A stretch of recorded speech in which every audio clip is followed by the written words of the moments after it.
Oi, pessoal, boa noite. Sejam bem-vindos, sejam bem-vindas. Tudo bem com vocês? E aí? Luiz está postos aí. Pronto. Vamos lá. Vou chamar o povo aqui.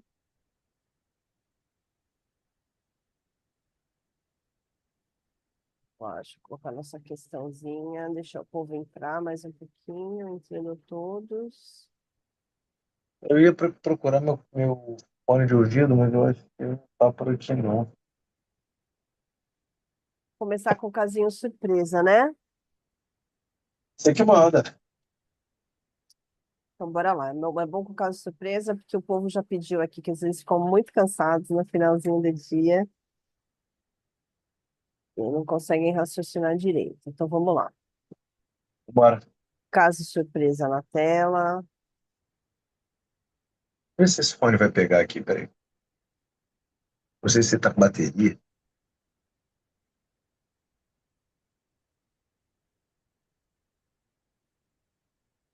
Eu acho que ele não está com bateria.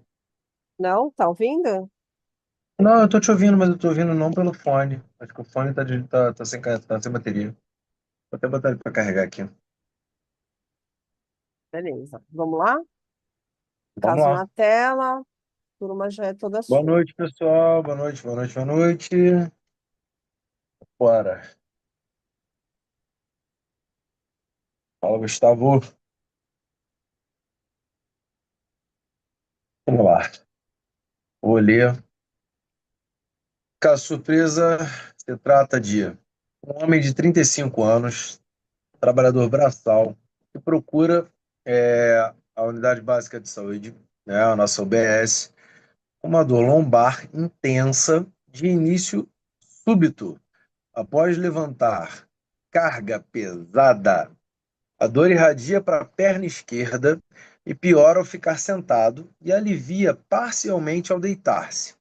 Refere dificuldade para caminhar devido à dor, além de leve fraqueza na perna esquerda, nega febre, nega trauma direto, nega incontinência urinária ou alterações esfincterianas, ok?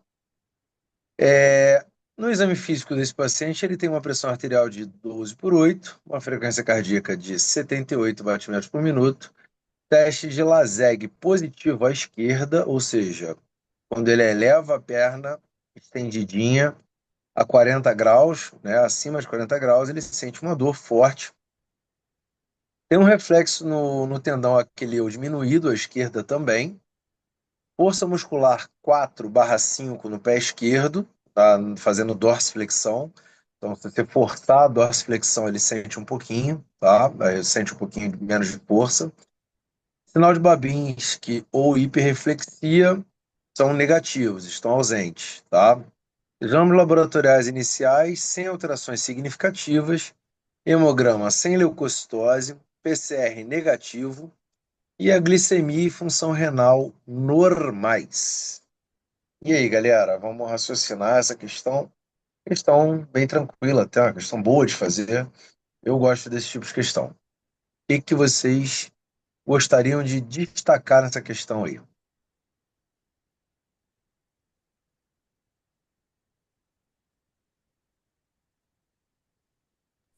Do lombar. Boa noite, Cris. doutor. Peraí, perdão, alguém falou algo. Newton Foi eu. falou, eu acho. Boa noite, doutor. Fala, mestre, pode falar. O que eu vi aqui, doutor, que a gente tem que olhar é a dor lombar.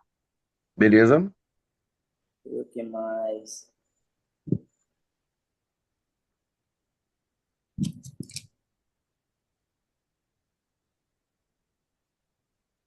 Antes da dor do lombar tem um sinalzinho aí bobo aí, que é bobeira, mas é interessante a gente prestar atenção.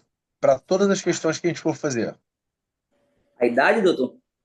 Perfeito, idade.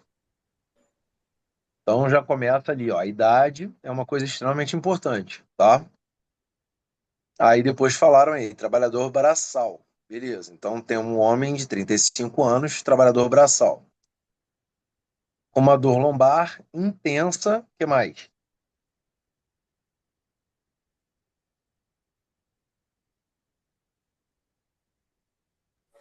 Ele piora quando fica sentado. Início súbito, Jander falou ali, ó. Beleza. Ah, perdão, verão. Não vai lendo na calma, frase por frase, para vocês poderem identificar os pontos importantes, tá? Porque começa súbito, tá? E começa súbito logo após o quê?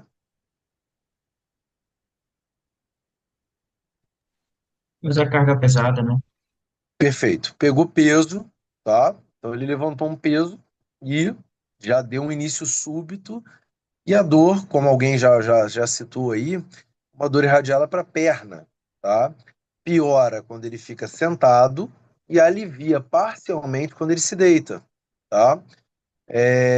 Refere dificuldade para caminhar devido à dor, além de leve fraqueza na perna esquerda. Então, quando ele caminha, ele sente dor e a perna dá uma fraquejada, tá? Essa perna esquerda aí, que é justamente a perna que lá no exame físico vocês vão ver que tem um laseg e um reflexo de Aquileu reduzido, tá?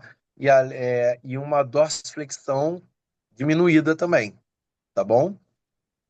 Ele não teve febre, não tem nenhum sinal infeccioso, não tem trauma direto, não tem incontinência urinária, não tem alterações esfincterianas. O que que esses sinais que a gente falou aí agora falam a favor, gente? Só para a gente poder descartar.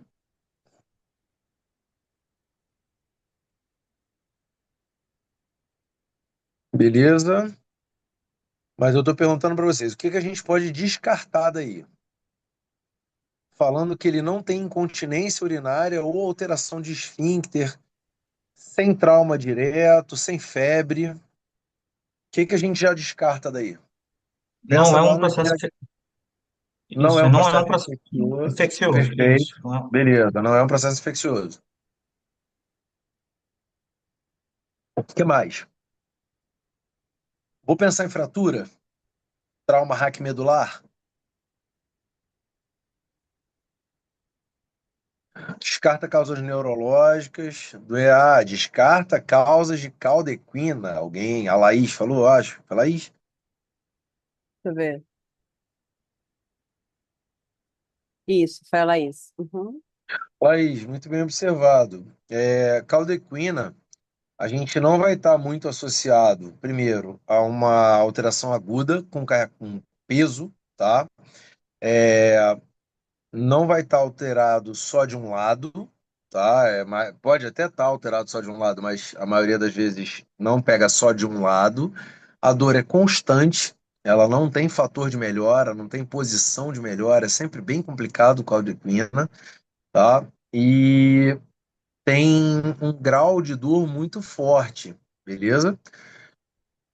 Felipe pontuou uma coisa importante, a gente vai chegar lá, tá? Que é a compressão, provavelmente de algum feixe nervoso aí, ele fala bem sobre o nervo ciático, tá? Então, a gente tem que raciocinar tudo nisso daí. A gente não tem trauma esfincter, a gente não tem alteração esfincteriana, né? Então, a gente vê que a gente não tem nenhum bloqueio neurológico. Porque se a gente tem um bloqueio neurológico, como um trauma raquimedular, uma fratura patológica na lombar, nessa região, a gente pode pensar em síndrome de compressão medular. Aí eu poderia ter falta de sensibilidade, poderia ter no exame físico um Babinski alterado, reflexos alterados, uma perda praticamente total aí de força, tá? Então isso é só para a gente raciocinar, beleza? Exame físico todo normal, só o LASEG positivo, beleza? LASEG positivo, gente, sempre fala a favor de quê? Ainda mais num quadro desse.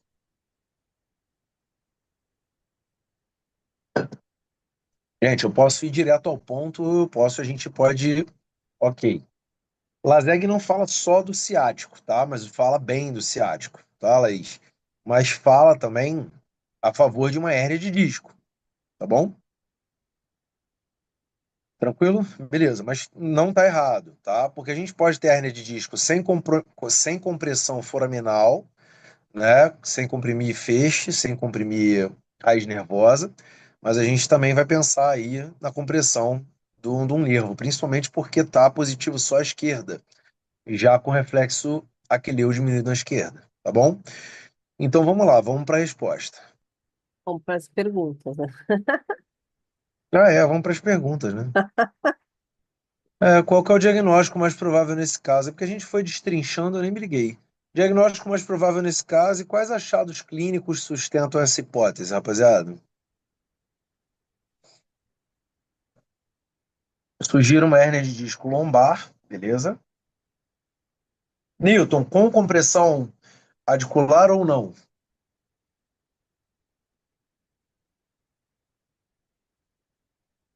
Perfeito.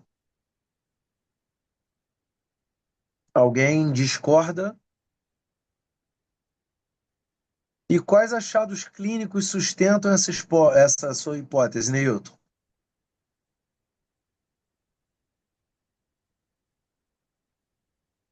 Aí é o que eu falo para vocês. Volta lá na questão, que a resposta está na questão. Beleza. Uma lombocetalgia mecânica tá correto também, tá? A dor lombar Muito irradiada para a perna esquerda. O teste dor de irradiada. Ó, ausência. idade, ó, tudo que a gente falou. Sim, a Idade, idade. dor irradiada para membro, diminuição do reflexo, diminuição da força muscular de um lado só, dor imediatamente causada após o levantamento de um peso extremo, tá? Uma força física muito intensa, Sim, senhor. tranquilo? Então isso daí é o que sustenta, beleza? Tudo bem. Idade do paciente, não pode esquecer disso, tá bom? Bem. Podemos ir para as respostas, gente? Vou colocar aqui. Então vamos lá. Resposta: diagnóstico provável uma hérnia de disco, tá? Com uma radiculopatia, ou seja, uma compressão de algum nervo, tá? A gente vai pensar em L5 e S1, são as mais comuns, né? L4, L5, L5, S1, onde a gente tem mais hérnia de disco aí na coluna, tá? Na lombar principalmente, né? A gente pegando esse trecho de L4, L5, L5, S1 são os mais comuns, com radiculopatia, tá? E aí a gente vê ali, ó, achados clínicos que sustentam a hipótese, história de esforço físico, irradiação para a perna esquerda, LASEG positivo à esquerda, indicando compressão de nervo, e a fraqueza na dorsiflexão do pé, tá? Compatível com radiculopatia. Além disso, a ausência de febre e sinais sistêmicos, tá? Para a gente descartar justamente fraturas, neoplasias e etc. Ok? Tranquilo, pessoal? Vamos para a Alguém quer segunda? falar algo? Peraí, alguém É, perguntou alguma coisa. se Doutor, alguém eu, perguntou alguma coisa. se eu colocasse como diagnóstico lobocetalgia mecânica, seria considerado? Bom, se tratando desta prova, tá? Eu acho que a gente tem que tentar. É porque é difícil saber pela banca, tá? Então, assim, eu falar para vocês que a banca vai considerar ou não, eu consideraria, tá? De verdade, mas Você não porque consideraria ou consideraria? não, não, eu até consideraria, tá? O problema é que ele coloca com radiculopatia. Então, se a gente bota, se bem que a lombocetalgia já é com radiculopatia, né? Então, é uma lombocetalgia, na verdade, a gente dá um diagnóstico do quadro clínico. A lombocetalgia é uma dor lombar irradiada para o ciático, tá? E ele quer um diagnóstico provável. E o diagnóstico provável seria uma hérnia de disco com radiculopatia. Então, assim, na verdade, eles provavelmente não considerariam, tá bom? Uma dúvida por não ter citado episódios anteriores. Leia para mim a pergunta, Beth, que sumiu para mim. Por não ter citado episódios anteriores, nem dar mais dados como imagem, por exemplo, eu também colocaria lombocetalgia mecânica. Perfeito, mas é isso que eu estou falando para vocês. Lombociatalgia mecânica, ele é um diagnóstico é, da dor. Eu estou caracterizando o que o paciente está sentindo, mas eu não estou dando um diagnóstico provável, tá? Então, assim, é meio que rola uma pegadinhazinha aí, tá? Não sei se vocês conseguiram perceber. Porque ele quer saber, a pergunta dele é: qual o diagnóstico provável? Se eu falo lombociatalgia, é o mesmo que eu falar assim: paciente comparece à emergência com dor de estômago. Sítio provável, vamos botar assim, com dor de estômago, vômito sanguinolento após ingesta alcoólica de grande monta. Qual o seu provável diagnóstico? Eu ia botar lá o quê? Epigastralgia. Tá certo? Diagnóstico provável eu tenho que colocar o quê? Síndrome de Mallory-Weiss, correto? Bebeu muito, vomitou sangue e teve dor de estômago. Entendeu? Então, serve para a gente pensar exatamente nisso, tá? Beleza? É isso. Porque se a gente coloca uma lombociatalgia, eu estou falando que ele tem uma dor lombar irradiada para o ciático, tá?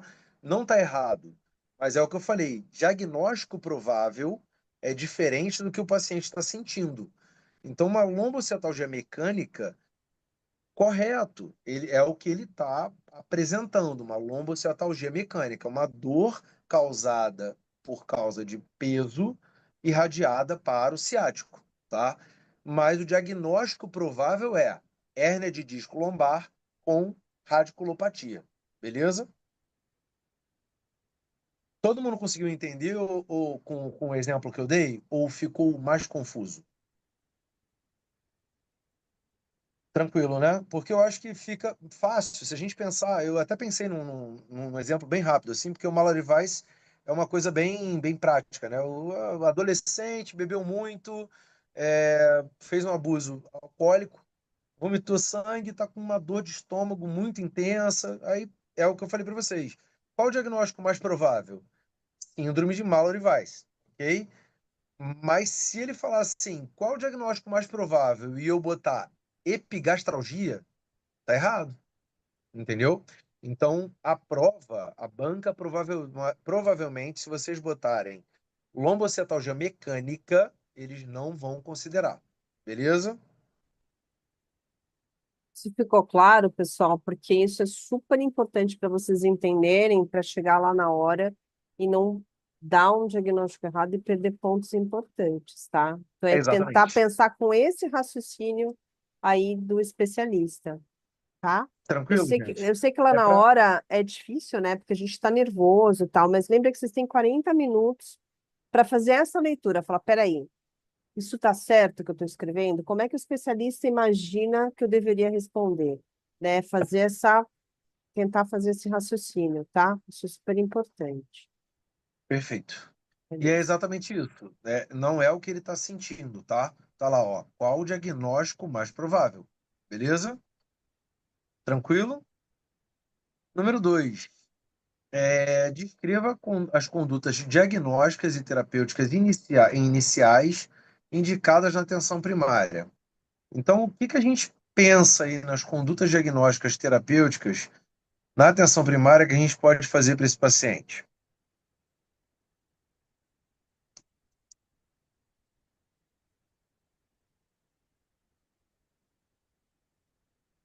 Gente, se não tiverem repouso relativo à analgesia, excelente, ok. Fisioterapia, ok. Fisioterapia, ok. Lembrando, gente, deixa eu falar uma coisa para vocês. Quando vocês forem falar fisioterapia nessa prova, que é uma provinha bem cretina, falem fisioterapia analgésica, ok? Que é o uso de ultrassom, infravermelho, né? A gente fazer calor local, bolsa de água quente. Alguém citou ressonância magnética, e a gente tem que pensar o seguinte: a ressonância magnética, ela até é indicada, tá? Mas na atenção primária, eu estou dentro de um posto de saúde. Como que a gente vai fazer uma ressonância magnética desse paciente para poder fazer esse diagnóstico?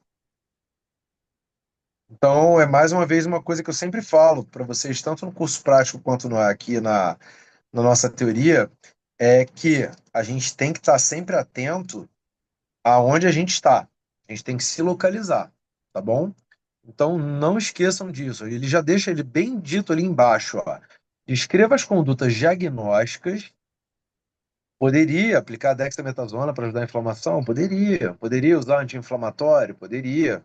Poderia fazer ortopedista ou neurocirurgião ainda não, tá, gente? Eu acho que nesse momento, na atenção primária, por isso que eu tô falando, não sai encaminhando. A gente não é encaminhologista, tá? Então a gente tenta resolver o problema. E a gente vai resolver com o que a gente tem disponível, tá bom? Vamos dar uma olhada na resposta que a gente vai discutindo. Tranquilo? Vamos lá. Avaliação clínica detalhada, ou seja, colher bem aquela história clínica, fazer o exame neurológico completo, a gente já fez, né? Porque ele já diz ali, mas não custa nada você falar. Os exames laboratoriais apenas em casos de bandeiras vermelhas, ou seja, febre, história de câncer, sintomas sistêmicos, tá bom? E aí a gente fala ali, ó, radiografia lombar não é indicada como rotina, não avalia disco intervertebral, beleza? E aí ele fala as condutas terapêuticas iniciais, tá? As medidas não farmacológicas, vocês já citaram algumas. Repouso relativo de curta duração, a gente pode deixar ele 48 horas ali de atestado, evitando imobilização prolongada, ele não pode ficar completamente parado, tá bom? Aplicação de calor local, compressa de água morna, bolsa de água quente, tá? Orientação postural e ergonomia. Então, a gente tentar evitar que o paciente faça uma flexão lombar excessiva. É aquela hora que a gente vai falar para ele: evita pegar peso, evita pegar coisa no chão. Ó, caiu no chão, chama ajuda, pede para alguém ajudar, entendeu? Pede para pegar para você. Se tiver que pegar a criança, não pega a criança no colo, tá? É, Medicamentos, aí falaram muito bem. Começar sempre com analgesia, tá? É, Analgesia simples. Anti-inflamatórios, a gente, caso não tenha nenhuma contraindicação, a gente pode fazer anti-inflamatório, vocês podem escolher. A gente colocou como exemplo o ibuprofeno, de 600, eu prefiro fazer 600 de 8 em 8. Relaxante muscular, porque a maioria das vezes faz espasmo, tá, gente? E aí o ideal é fazer o relaxante muscular sempre à noite, tá bom? Beleza, Jander. Se o paciente obeso, orientar isso para frente, que ele perca peso, para isso não continuar acontecendo, tá? Mas nessas condutas terapêuticas iniciais, a gente falar do peso com o paciente é legal porque a gente dá uma tocada no assunto, mas tomem cuidado porque às vezes o paciente fica revoltado contigo, tá? Então, assim, ó, pensa que você precisa ter mais para frente, quando você melhorar desse quadro agudo, a gente começar a pensar numa perda de peso, numa atividade física, num alongamento, entendeu? Vai bem devagarzinho em relação à perda de peso, tá? E aí ele fala da fisioterapia precoce, foi o que eu falei que a gente estava conversando ali agora. Então a fase aguda tem que passar primeiro. Então, assim, tá doendo muito, o cara tá todo travado da coluna, tá com a perna travada, tá falhando a perna. Não dá para eu botar o cara para meter ele na fisioterapia de cara, a não ser que seja uma fisioterapia analgésica, tá? E aí sim, depois da fase aguda, a gente vai ter que fortalecer essa musculatura paravertebral, que é a musculatura que sustenta a coluna, tá bom? Beleza, gente? Ficou dúvida? Jander, ok? Todo mundo ok? Posso seguir? Boa, Jaqueline, beleza? Felipe, ok? Todo mundo ok? Galera, vai falando, tá, gente? Eu tô com vocês. Se quiserem interromper, tirar dúvida, não existe pergunta boba, não existe dúvida burra, nada disso, tá? A gente está aqui e a gente está raciocinando junto. Somos todos médicos, todos nós estamos aqui aprendendo, eu aprendo com vocês, então a gente está no mesmo barco, beleza? A gente se formou igual, a gente tem o mesmo conhecimento. E o que eu posso fazer é trazer para vocês aqui um pouco mais de conhecimento em relação a mais SUS, né? Brasil, a gente está, o SUS, as medidas do Ministério da Saúde, eu tenho que trazer para vocês e trazer bem isso mesmo como a prova cobra de vocês. Tranquilo? Vamos lá, que eu já estou tomando muito tempo dessa questão. Quais critérios indicam a necessidade de encaminhamento para avaliação especializada? E aí a gente vai entrar aí em alguns contatos aí que pessoas falaram sobre encaminhar para o ortopedista ou para o neurocirurgião. E a justificativa. Quando que eu vou encaminhar? Quais são esses critérios? Quais critérios que eu teria que observar nesse paciente para indicar ele para um ortopedista ou para um neurocirurgião, gente? Déficit motor progressivo, incontinência urinária ou fecal, dor intensa, incapacitante, sem melhora, após 6 semanas, muito bem observado. Continua essa resposta para mim, Beth, porque estava bem respondido ali para mim.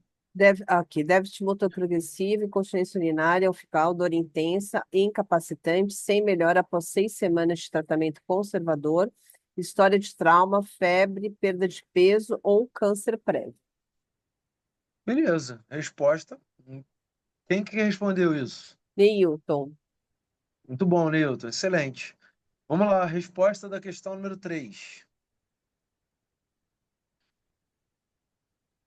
Dor incapacitante maior que 6 semanas. Neilton, ponto para você. Déficit motor progressivo, ponto para você. Alterações esfincterianas, ponto. Dor em repouso ou noturno. Isso a gente não pode esquecer, tá? É aquela dor que não melhora de jeito nenhum. Histórico de câncer ou sinais inflamatórios sistêmicos, tá? Febre, perda de peso. Então, é isso. Resposta completíssima aí, tá? A única coisa que faltou é a dor em repouso ou noturna.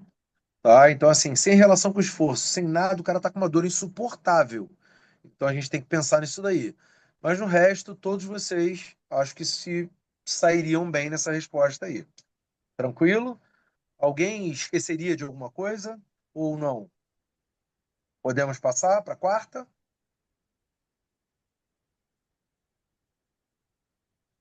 Sim, Gustavo, beleza. Laís, cadê você? Ok. Jander, ok, ok, beleza. Laís, tranquilo, beleza. Então vamos lá. Seguindo, o Jander respondeu também, então ele já deu a resposta completa aí, ficou legal. Então vamos seguir. Quarta questão, explique as estratégias para prevenção de novos episódios de dor lombar, pessoal. A gente já falou aí alguma coisa. Fortalecimento muscular, adaptações ergonômicas, Priscila falou. O que mais? Temos mais algo? Fortalecimento da musculatura lombar e abdominal, manutenção do peso adequado, evitar sobrecarga na coluna, perfeito. As respostas estão se complementando, muito bom. O que mais? Vai falando, gente. Pensa, vai falando, não tem erro, não.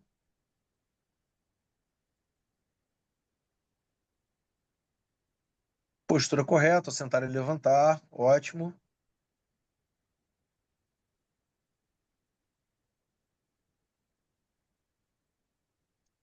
Mais alguém? Ou podemos ir para a resposta?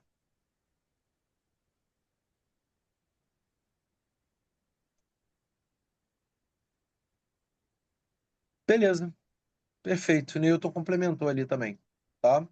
Então, reeducação postural, evitar levantar pesos com flexão de coluna. Eu sempre oriento meus pacientes a não levantar o peso que ele pega do chão. Eu vou levantar, não sei se vocês conseguem me ver aqui, mas deixa eu ver se eu consigo achar um espaço para mostrar para vocês aqui. É... Beth, está dando para me ver? Tá. Uhum. Até Tá? acima do joelho, sim. Uhum. Até acima do joelho, tá legal. Até aqui. Tá. Isso. Tá, beleza. Quando eu tô não, só para ter uma ideia. Quando eu oriento o paciente, quando ele tem uma dor lombar, a gente sempre orienta que o paciente nunca pegue peso. Vou pegar a lixeira que está aqui, só para mostrar para vocês, tá? Ó, o paciente quer pegar alguma coisa no chão, esse movimento deve ser evitado, ok? Qual o movimento correto se eu quero evitar a dor na coluna? Vou pegar a lixeira. Eu vou agachar e pegar a lixeira, ok? Tranquilo? Todos conseguiram perceber isso aqui? Isso é orientação básica. Pô, vou pegar peso. Beleza. Vou pegar o peso, descer, peguei o peso, subir. Então, pós-teatrinho, seguimos. Exercícios regulares, beleza? Então, a gente tem que fazer fortalecimento da musculatura paravertebral, e sempre lembrar, gente, que a estabilização da musculatura da coluna, ela depende do fortalecimento também da musculatura antagonista, tá? Então, a gente também tem que fortalecer a musculatura abdominal, beleza? Por isso que a gente fala que o treinamento de core, né, que é a cintura, né, abdominal toda, exatamente, Pris, perfeito. Fortalecimento de core é o ideal, tá? Então, esse paciente ele tem que ter rigidez no abdômen, na região lombar. Esse fortalecimento previne muito isso daí. Tranquilo? Evitar sobrepeso e sedentarismo, porque a gente reduz a carga na coluna. E eu vou contar uma história rápida, Beth, juro, não tomo mais do que 2 minutos. Um paciente do que operou no hospital que eu trabalho, onde eu sou rotina de clínica médica, ele fez uma cirurgia de coluna, ele era obeso, ele fez uma cirurgia de coluna que, obviamente, deu errado. E aí, logo depois que ele fez a cirurgia, ele evoluiu com paraplegia e uma dor insuportável, além de infecção da ferida cirúrgica, tá? A gente tratou ele durante muito tempo para cicatrizar, culturou, enfim, ficou quase 4 meses no hospital. O cara saiu, o cara novo, tá? Ele tem 38 anos. E aí, assim que ele saiu, o que que ele fez? Bariátrica. O que que ele tinha que ter feito? Primeiro a bariátrica, reduz a carga na coluna, e aí sim, se a coluna tivesse ainda ruim, né, ele operava. Então é o que eu sempre falo, gente, cirurgia de coluna é uma coisa extremamente bizarra de se fazer, tá? Só faça se você não estiver mais andando, beleza? É, e ergonomia no trabalho, tá? Isso é importante. A gente tem o hábito de sentar errado, tá? A gente senta assim, ó. Ou a gente senta assim, ou a gente senta de qualquer jeito, a gente senta assim. Então, a ergonomia do trabalho é trabalhar nessa posição. Quem trabalha em computador, olha aqui, ó. Consultório, seu paciente está na sua frente. Você está ouvindo ele, está escrevendo aqui, ó. Postura reta, tá? Então, isso está dentro é, do manual até de fisiatria, tá bom? Então, a ergonomia é extremamente importante. Galera, questão fácil, tranquila. Raciocínio bem direto, objetivo, e vocês foram bem. Alguma dúvida? Eu tô com bastante ruga, né, Beth? Agora que eu vi. A idade chega para todo mundo, meu. Nada de botox aqui, rapaz. Aqui é botox zero. Foi cara de brabo, cara de brabo. Tem só aqui, ó. Muito Vamos bom, lá. muito bom. Prontinho.